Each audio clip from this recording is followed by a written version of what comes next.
Hi, my name is Stephen Miller, and I decided to do my presentation on the effects of a torn rotator cuff on shoulder health.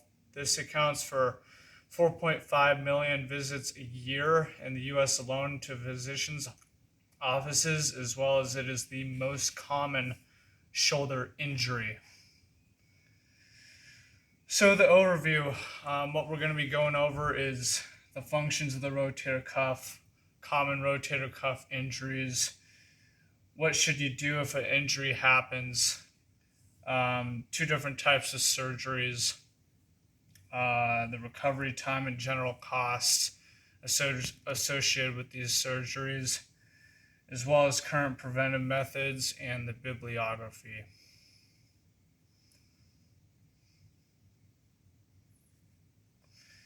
So it's important to really start off with knowing the functions of the rotator cuff.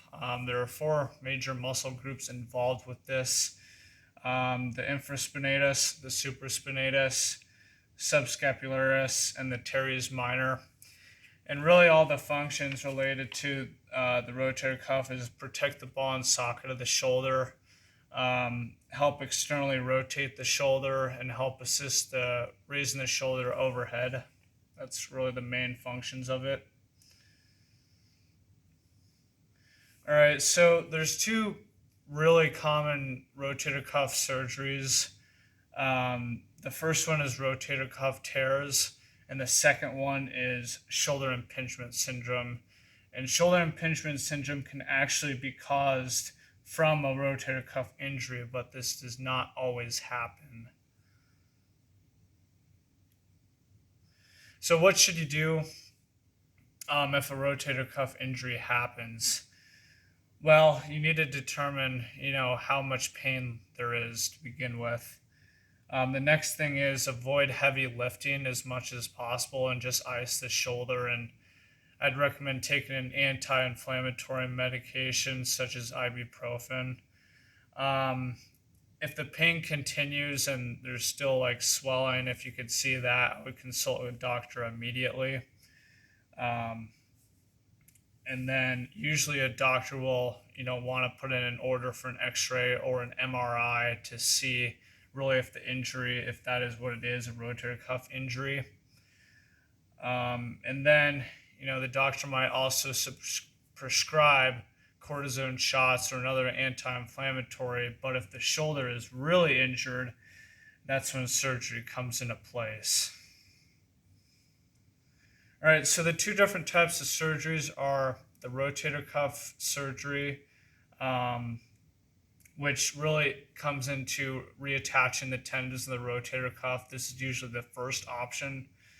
And then the next one is the reverse shoulder replacement, and this is really replacing the ball and socket of the shoulder with artificial components.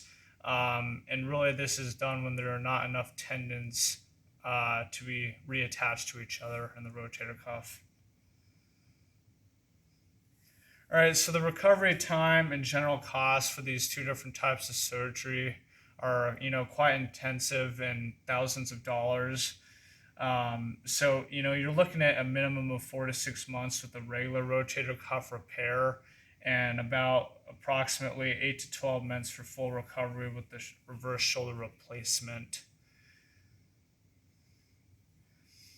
All right, so the current preventive methods to help treat rotator cuff injuries are yoga, shoulder mobility exercises, focusing on shoulder stretching / external rotation of the shoulder as well.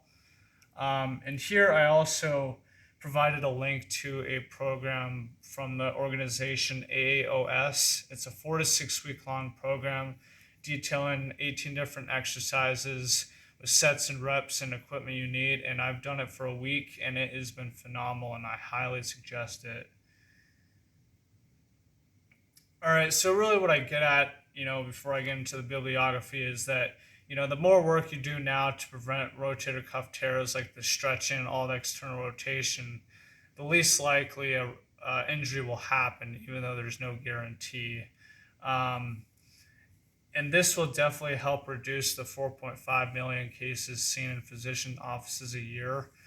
So it's really best to, do as much prevention as possible in order, to preserve the rotator cuff.